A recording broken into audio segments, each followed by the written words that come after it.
how do you communicate properly so that the handover happens properly? So continuation of the business is one of the most critical elements of branding and valuation, and taking advantage of that brand and valuation, which should be done by the second generation. And it's a process. It cannot happen automatically. You cannot plant the second generation, just pluck him and put it in the business. That doesn't work. Another challenge that is always observed is many times the old generation has their own team which they have built. You know, there are leaders in the organization which are for 30-40 years, and when the new generation joins, it becomes a generation gap. The old leaders have to work under the new management or the new generation. How to handle this kind of It is not only matching the mindsets of the two generations, but it also happens that how do you adapt to the team of the first generation? As a youngster, he needs to be absorbed into the fabric of the organization. It is not always the entrepreneur alone who is responsible for the growth. He has a very successful team with him. First generation comes with a lot of scarcity mindset. They were working in the closed economy, and when the new generation comes, they are open to the world. You know, they feel the world is a village, and they feel that we should go full on in marketing, or we should go full on into a diversification, new product, new market. And the old generation feels that, you know, we should protect what we have created. Now this gap has to be bridged. You know, what do you think about it? Many a times, basically what happens is when the first generation creates wealth, they are very daring at that time, because in business, your biggest first capital is daring. Correct. Daring to do something that a lot of people are not able to do. So that's the reason you have been successful.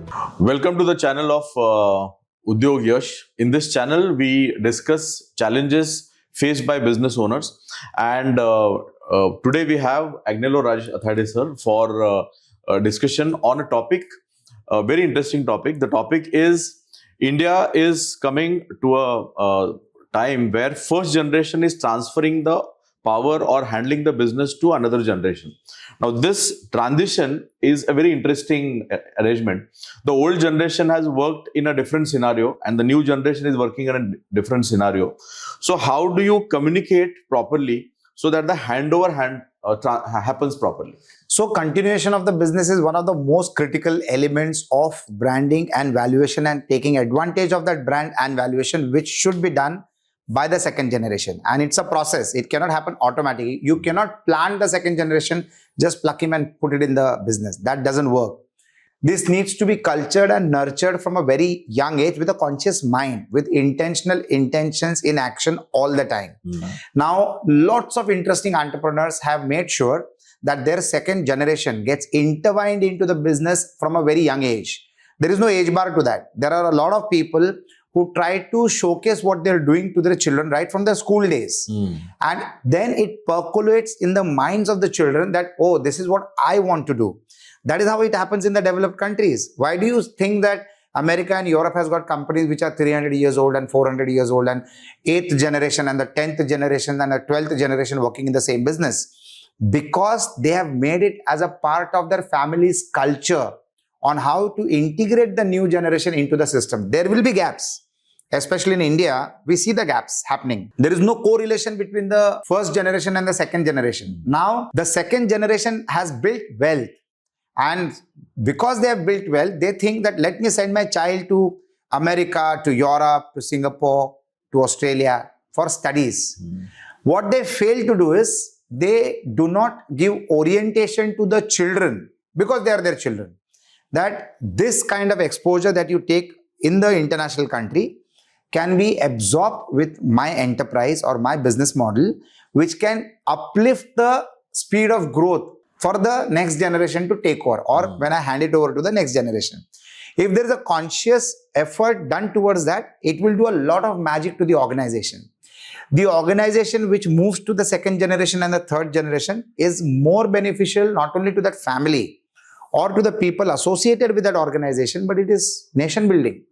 That is a part of nation building. That's how a nation grows from a developing country to a developed country. The proportion of the companies which are going to the second, third, fourth generation has to be highest. That's how the whole the society builds and the nation gets developed. So we as entrepreneurs need to take it as our personal social responsibility that one element of our business action has to be, how do we culture and nurture our next generation to get associated with us. It can be forward integration, backward integration, new methods of doing business, new territories in which we do business, new diversifications of the business that has been done, but ensuring that it happens and the resources of the first generation are taken ahead by the next generation. So this needs to be done. This is being done, just that the speed needs to multiply. Great. So another challenge that is always observed is many times the old generation has their own team which they have built. There are leaders in the organization which are for 30, 40 years. And when the new generation joins, it becomes a generation gap, where the old leaders, have to work under the new management or the new, generation. So how to handle this kind of situation?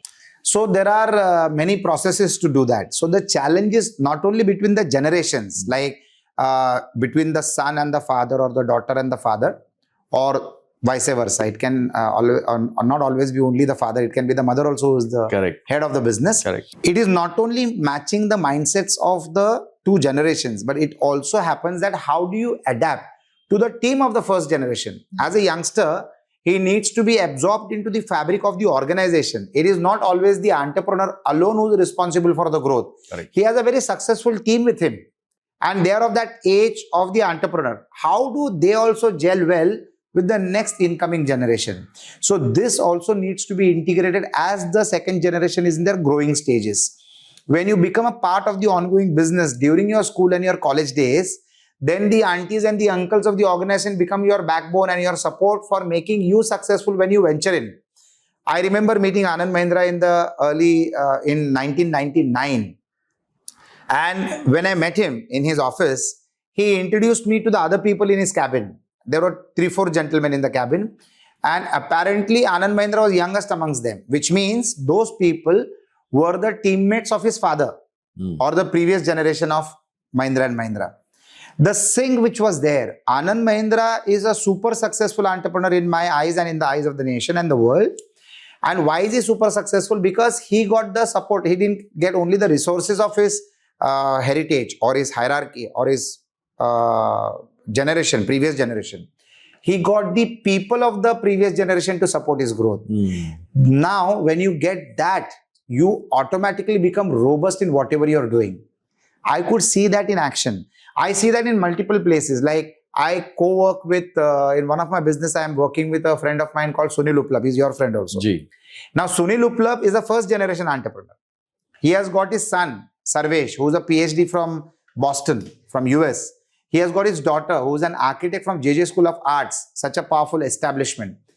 They have joined his business and they are doing great value addition to the business. And the synergy that I see in them between Sunil and his children is phenomenal.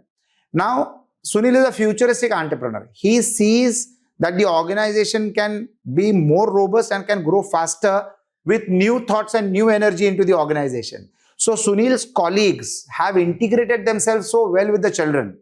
He has gone a step ahead, which I am sure every entrepreneur should do. That today there are options called family MBA. This is a concept that I've been hearing for the last 10 to 12 to 15 years. Beautiful concept. And in the family MBA, the format is such. Many organizations and establishments in India are operating family MBA. Of course, this is a culture of the Western world also, where the child has to take admission with the parent. So there is a course and there are syllabuses and there are classrooms learnings where the first generation and the second generation have to sit together. Now that is the formal education of how to run a family run business model. And India, the country, has a large percentage. The corporate numbers are too small compared to family owned businesses which are going to their second, the third and the fourth generations also. So a formal MBA is actually doing nothing but bringing and building a rhythm between the two generations. And that is happening so effectively and in a very interesting way. So I think these are methodologies to be implemented which can definitely take the business from the first generation to the second generation. Variety of differences which are there in the time gap that has happened. Like for example, social media is a very powerful resource of the last 1 decade or at the most 1.5 decade. Now the first generation is not accustomed to that. So you really need to tell them the value on how it can be helpful, how it can be supportive, how it can be value adding to the organization's growth. If the first generation understands this from the second generation, there is no conflict of conversation or decision making. Now these steps have to be taken with a very conscious mind, complete mindfulness and a format to it. I'm sure the family MBA does that to a great extent, but not necessary that everybody has to do a family MBA. Lots of first generation entrepreneurs are themselves very powerful coaches because they have mapped that journey themselves. So they exactly know what needs to be done. Like how they have adapted to their teams, they also have to adapt to their next generation, give them a comfort of joining in, learn from them, and at the same time teach them. And I think this is happening very effectively, that things are changing. Great. I think you mentioned the word coach, and one of my assignment is like this, where I'm actually bridging the gap between the two generation as a coach, as a intermediate, kind of a service. So going ahead, see, the first generation comes with a lot of scarcity mindset. They were working in the closed economy, and when the new generation comes, they are open to the world. They feel the world is a village. And they feel that we should go full on in marketing, or we should go full on into diversification, new product, new market. And the old generation feels that, we should protect what we have created. Now, this gap has to be bridged. What do you think about it? Many a times, basically what happens is when the first generation creates wealth, they are very daring at that time, because in business, your biggest first capital is daring. Correct. Daring to do something that a lot of people are not able to do. So that's the reason you have been successful. That daring lasts till you create that wealth, and then you hoard the wealth. You want to protect the wealth. Obviously, you're not going to take the money with you and the wealth with you, but you want to protect it in good sense for your next generation. But many a times what happens is the new breed that comes in, because they have seen the world, they are foreign educated. Like for example, in my family, I'm the least educated. All my children, my wife, they are more educated than me. My brothers, they're all internationally qualified. So they're well educated. But then what basically happens is, when they come with new thoughts, I need to have the maturity to understand that what they are saying is making sense. So there is a method that I follow as an entrepreneur. I want to give this example so that you people can also adapt this if you have not, and if you have done it, you can improve it. So what I do is, my next generation, I've got two children, Sasha and Arenje, my daughter and my son. Both are doing law. Both are becoming lawyers. As a practice, I make it sure that any new transaction that I'm getting into, I share it with them, the document. I share it with them. Or any new decision that I do, or a podcast that I do, like the conversations that we do together. Typically, actually, you're also coaching my children. Because when they see our podcast, Correct. They're actually learning new nuances of what we do the way we do. Absolutely. But they give their opinions. So my exercise to them is, you should see the content that I'm creating and you should post your comments on that. Now the advantage is, they are learning what I'm doing. They are learning what you're conversing with me, because I feel that asking question is a more intelligent job than giving answers. Thank you for that. So your role is becoming more critical. So when they're doing that, they're taking a lesson in a way, they're learning. But what is more interesting is, I get to understand their mindset. They not only comment on what they have understood, but they also comment on how it can be from their perspective. Now for me, that is education. So I learn two ways. I learn from you when you're asking me questions, and I learn from them when they give me the feedback. Now, I don't meet my children. We live in the same house, but I don't meet my children on an everyday basis. We meet once in 2 times in a week, or 3 times in a week, or once in a week. But by doing this, we are constantly in touch, and I'm constantly learning from them. At the same time, I'm culturing them and nurturing them into the businesses that I'm doing. So that tomorrow, when I want them to join my business as a second generation, they are already aware about what I'm doing. It is not an orientation program that I need to give them. Like when you join a university course internationally, there is a 1 week of orientation program of where you are, what you're going to do, how you're going to do, what's the syllabus going to be, Correct. what are the after effects after you do this particular program. That is called as orientation. Lots of first generation try to do orientation programs for the next generation, and then sometimes they realize that they are not interested. Yeah. So you need to cultivate them over a period of time. It's a homeopathic treatment. It cannot be surgery, kaata, silaya aur dodne lag gaya. No, it's a homeopathic treatment. It takes time to get percolated in the minds of the youngsters. Correct. So I follow this practice. Everybody follows some practice or the other. It can be a mix and match of different strategies, but this is how it should happen. So the youngsters today tell me on how, by spending more, or by advertising better, or by creating the right content. So it is my children who told me that that the world today is content which should build a community which will automatically result into e-commerce. Not e-commerce, commerce. Commerce is business. So content, community, commerce. So content creates community, which creates commerce, business opportunities. It is their input to me, which I've started suddenly implementing it in my life and creating content, because that is where you can really communicate to the world your mind share, your mindset. And when people understand your mindset, they understand you as a human being and then get connected and associated with you in business or whatever you are trying to do in the society and the community. So these are the inputs that I've got from the youngsters. It is no more about advertising, creating ads, taking a Shah Rukh Khan and a Deepika Padukone and creating an ad and flashing it across the world and flashing it across the newspapers. No, it is how you do differently. What business you do is immaterial. It is important but immaterial. But how you do your business matters the most. As entrepreneurs, we are so busy in our daily life because entrepreneur is a firefighting business. You have to solve a new problem every single day. So entrepreneurship is problem solving. And the size of the problem will define the size of the growth that you are going to be achieving. Correct. Because every business opportunity begins with a problem which you need to solve, and then it is an opportunity, and then it becomes commerce. Correct. So if you keep doing that, it's going to really change the way you do what you do. So I feel it is a process that should be initiated mindfully from a very young age for your kids. Great.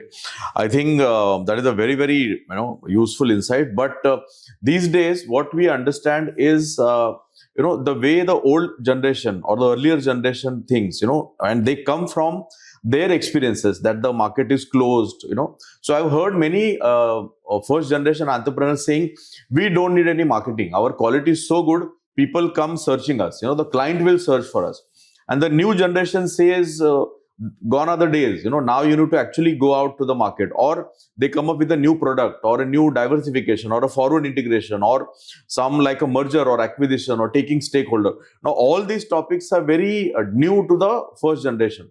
So how to communicate these kind of conversations to the earlier generation? So the earlier generation definitely sometimes will have a mind block, that we are doing so well locally. Yeah. So why should we go to other locations of the country or other cities of the world? Correct. So that is their roadblock, because here the business is set, the resources are getting rightly utilized. Why to risk it? Why to go to the unknown? Whereas the next generation, the new generation, the second generation or the third or the fourth, depending on the business family, says that we are so strong locally. We have cracked the code. Now the growth needs scalability. Multiple. And that scalability can be global. So today for the new generation, the word is global. That you are locally well established. Now let us be globally well established. Fantastic. So that's now a new terminology that I'm hearing for the last 1 decade. So it's not new anymore, but global. You need to be locally strong, globally present, and try to do it globally also. Like for example, Bajaj. It's a very powerful household Indian name, very deep rooted in the society of the country. But now they are the largest two-wheeler manufacturers and sellers and a brand in Africa. Wow. Africa collectively has equal quantum of population like India. So in India, they might be at number 2 or number 3, but in Africa, they are number 1. So that diversification and going global has benefited them. Now that is a very big example, but I know so many local brands or local companies who are locally strong, but surprisingly, they have become stronger internationally. Okay. So being local is a benefit. Now it has to be done in a very calculated way. Diversification or globalization is successful also, and a lot of people have also failed. So you really need to trade carefully. But there is a great possibility. Your business expands when your area expands, when your market expands. I love to tell this to people that the product or service that you are into should have a global reach. For geographical factors and for political reasons and geopolitical reasons, we have passports and visas. But I feel 20, 30, 40, 50 years down the line, there won't be a concept of a visa. I think it will be free for all. People will just travel because they'll be monitored, traced and tracked individually on an individual basis. So that wouldn't be a challenge in the coming years. Now, what does that mean? That means your freedom to move is going to be so comfortable that you will take your businesses internationally. There won't be restrictions. Today there are restrictions. You need to get a visa. The type of the visa is also important. Every visa has a different functionality. You cannot do business on a tourist visa. So there are a lot of limitations, but that will be the days which will go by very quickly. Like the Indian passport is becoming more powerful every single day. Correct. It is becoming like a Singapore passport or a US passport or a European passport. Not to that effect, but to a great effect. And within the next 50 years, I think the visa concept itself will evaporate. Those are going to be opening up further more business opportunity. It will be ease of doing business in any part of the world, But you need to be ready mentally today. So this needs to be understood by the first generation. We need to look into the future. The first generation created wealth on the power of the vision that they had at that point of time. Correct. Now they need to fine-tune their vision with the new generation which has come into the business. And if this can be done logically with a good balance and mitigating all the risks possible, I think it is a beautiful way forward and growth that will happen. Mahindra's, it's a global organization. It has grown so big, so nicely and so well. Reliance, growing globally. Birla, the kind of growth they have done. So when I visit Atlanta, I go to Atlanta very often in the US. The building in which I live in Atlanta, the neighboring building is Birla House. Wow. And it is a huge infrastructure, huge building. And it makes me feel so proud. And every time that I come out of the building or get into the building, when I see the Birla building, it makes me feel to be a very proud Indian. So that's how things are happening. So what Birlas did couple of generations back and what Birlas are doing today and what they'll be doing tomorrow, which is visible with their actions, is nothing but local. They are locally powerful and also globally strong. So that's happened because the gap is not there between generations. With the previous generations, the current generations, and it has become the family culture. So I'm sure it's not going to be there in the future generations also. These are live examples. And that family can be your family, it can be my family, and that's what we are supposed to be doing. I'm a first generation entrepreneur. Many of you are first generation entrepreneurs. So we need to make it a part of our business plan on how to take our next generations into the fold and take them forward in what they intend to do by collaborating with them on all the right decisions. Wow, that is super good, conversation. I think a lot of, insights for the first generation and the second generation also. Thank you for this discussion, sir. It was a pleasure talking to you. The pleasure is all mine.